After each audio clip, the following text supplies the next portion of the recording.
राम राम। मेरे चैनल में आप सभी का हार्दिक स्वागत है। आइए सुनते हैं माता रानी की है नवरात्र कथा। एक समय की बात है, एक गाँव में प्रियंका नाम की एक औरत रहती थी।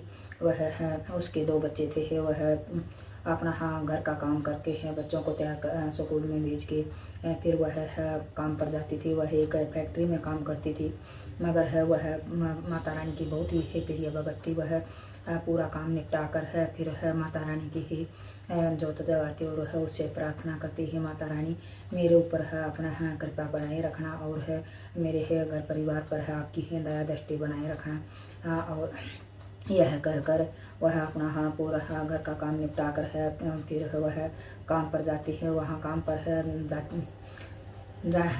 वह उधर पूरा दिन काम करती है और फिर हरी थाकी घर में आती है। फिर बच्चों के लिए खाना बनाती है और यह फिर वो नज़दीक नवरात्रि आ रही थी तो उसने सोचा कि अब की बार मैं नवरात्र में कन्याओं को बुलाऊंगी और अच्छे अच्छे गिफ्ट दूंगी।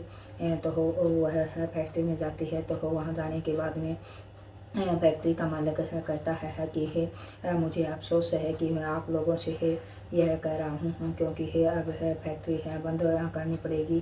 फैक्ट्री में भारी नुकसान हो गया है, तो आप कहीं और काम देख लेना। सभी औरतें फिर इन 2 औरतें काम बातें कर रही थी।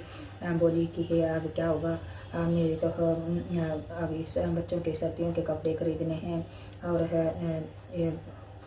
फिर दूसरी बोली ही है, मेरी ननद का शादी है।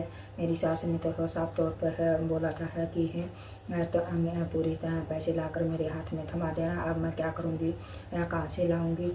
तो सभी ऐसी ही बातें करी थी। तो प्रियंका एक साइड में है और शांत खड़ी थी। वह सोच रही थी कि अभी नवरात्रे है आने वाले हैं। मैं हर साल तो हलवा पूरी खिलाकर बच्चों को भेज देती हूँ और अब की बार सोचा था कि बच्चों को अच्छे अच्छे गिफ्ट दूंगी, मगर हे माता रानी ये सब क्या हो गया, अब मैं क्या करूँगी। तो उधर दूसरी औरत कहती है, सभी आपस में कुछ बातें कर रही हैं और तुम इतनी शांत क्यों हो, खड़ी हो।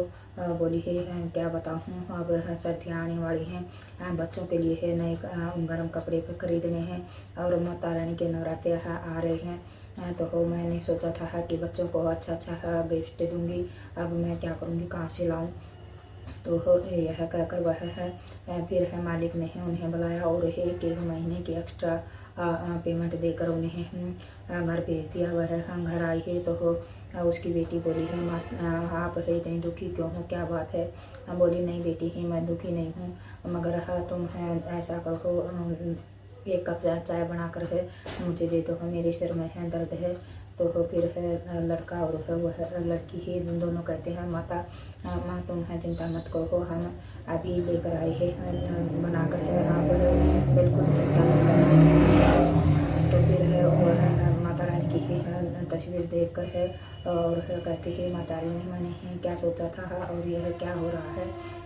अब मैं नवरात्रे के आ रहे हैं तो मैं कन्याओं को क्या गिफ्ट दूंगी, मेरे पास तो कोई काम नहीं है। फिर वह बच्चों को नहला धुला कर और स्कूल भेज कर हर रोज़ काम की तलाश में इधर उधर ढूंढती है। उसे 2-3 दिन हो गए घूमते हुए। फिर एक औरत बोली है, क्या बात है प्रियंका, तुम कहाँ घूम रही हो और आप फैक्ट्री में नहीं गई। वह बोली है, नहीं मेरी फैक्ट्री तो बंद हो गई है, मैं काम की तलाश में घूम रही हूँ, कोई काम हो तो मुझे बता देना। बोली है, नहीं मैं तो घर से नहीं जाती है, मेरे पति तो कहते हैं तुम घर में रहो, मैं खुद देख लूँगा जो करना है। बोली है, यह तो सब औरतें सोचते हैं, बहुत अच्छा है। यह कहकर फिर प्रियंका अपने यहाँ घर आ जाती है। शाम को फिर उसके वहीं एक मुँह बोला भाई रहता था, वह घर पर आया और बोला, प्रियंका तुम काम के लिए बोल रही थी। बोली है, हाँ भाई बताओ क्या काम है। बोले कि एक सोसाइटी में एक बहुत ही बड़ा आदमी रहता है, उस वहाँ सेवा का काम है। बोले ठीक है क्या सेवा करनी है बताओ। बोले कि उसकी माँ बीमार है और डॉक्टर ने उसके पास 24 घंटे रहने के लिए बोला है। तो वह बोली है 24 घंटे मेरे बच्चे। बोली कि वो आपको वहीं कमरा दे देंगे अपने यहाँ रहने के लिए, अपने बच्चों को वहीं रख लेना। बोली ठीक है मैं यह काम कर लूँगी। वह माता रानी की ही है मूर्ति है उठाई और आप बच्चों के कपड़े लिए उसे हम बोले भाई के साथ है वहाँ से चली गई। और जाने के बाद में वह बोला कि है मेरी माता की तबीयत बहुत ख़राब है और डॉक्टर ने इनके पास 24 घंटे रहने के लिए बोला है। आप इसकी है देखभाल है करना, इसकी सेवा करना। हाँ मैं आपको हम बहुत सारा पैसा दूंगा। तो वह यह कहकर अपने काम पर चला जाता है और प्रियंका पूरे दिन उसकी सेवा करती है। और उसने माता रानी की ही मूर्ति को वहाँ स्थापित कर दिया और उसके सामने है जोत बत्ती करती है। और उसका फिर देखते ही देखते हैं 2-3 दिन में है वह बूढ़ी औरत है बिल्कुल ठीक हो गई है और वह चलने लगी। तो उसका बेटा बोला है आपने तो कमाल ही कर दिया है। डॉक्टर तो बोल रहे थे यह लंबे समय तक बीमार चलेगी है, काफ़ी दिनों में ठीक होगी, आपने तो बहुत ही जल्दी है ठीक कर दिया।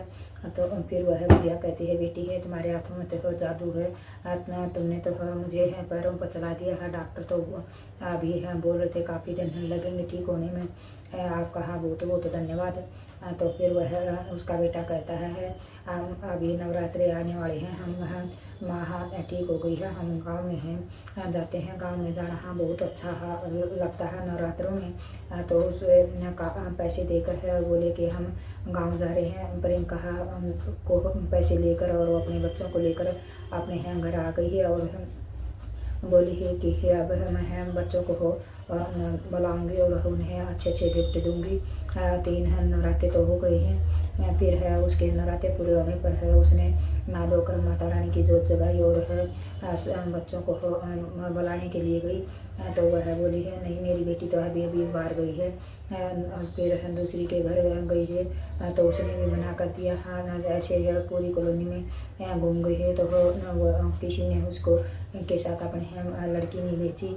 वह घर आकर बोली है अब मैं क्या करूं, हे माता रानी है किसी कोई बच्चा नहीं मिला है और अगर कन्या नहीं मिलेंगे है तो मैं आपका व्रत कैसे खोलूँगी।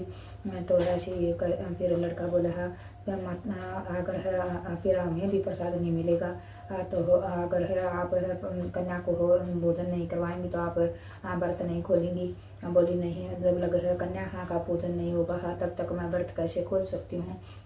तो वह यही बातें कर ही रही थी कि उसने देखा है कि 9 कन्या उसके गेट के बाहर पास खड़ी हैं और बोली है आप लोग हैं कहाँ से आए हैं। और बोली कि हम पास वाले हैं घर में जा रहे थे, वहाँ पहले से ही काफ़ी लड़कियां बैठी थी तो आपके घर में है कोई लड़कियां नहीं थी इसलिए हम हैं यहाँ आ गए। तो वह बोली ठीक हुआ, हाँ बहुत अच्छा हुआ आप यहाँ आ गए हैं, चलो हाँ जल्दी बैठो मैं आप लोगों का पूजन करती हूँ। तो फिर प्रियंका ने उन सबके पैर धोए और उन्हें खाना खिलाया है। तो पड़ोस वालों ने पता चला कि उनके घर लड़कियां आई हुई हैं, वह लड़कियों को जिमा रही है। तो सभी इकट्ठे होकर आई है और बोले है कि प्रियंका तुम्हें शर्म नहीं आई है, तुम कन्या जमाते हुए तुम्हें एक बूढ़ी औरत की सेवा करी थी, क्या जाने तुम्हें क्या बीमारी हो तो तुम इन कन्या को भोजन करवा रही हो। तो वह बोली है उसके बोलने से पहले ही वह लड़कियां खड़ी होकर बोली है कि तुम लोगों को शर्म नहीं आता है, एक औरत को तंग करते हुए ये पहले ही काफ़ी काफ़ी परेशान और परेशान कर रहे हो इसको। तो बोले है कि यह फिर सेवा ही तो कर रही थी है क्या गलत कर रही थी। फिर यह करते करते उन चारों 9 देवियों ने भोजन किया और फिर भोजन खत्म होने के बाद में उन्होंने अपना रूप धारण किया। वह साक्षात 9 देवियाँ थी और प्रियंका से बोली हम सब है आपका साक्षात भोजन करने और माता रानी है अंतर ध्यान हो गई है। फिर सभी मोहल्लों वाले ने प्रियंका से माफ़ी मांगी है और हे माता रानी जिस तरह उसके घर में आई है इस तरह सबके घर में आना, सबको आशीर्वाद देना। जय माता रानी की जय सच्चे दरबार की।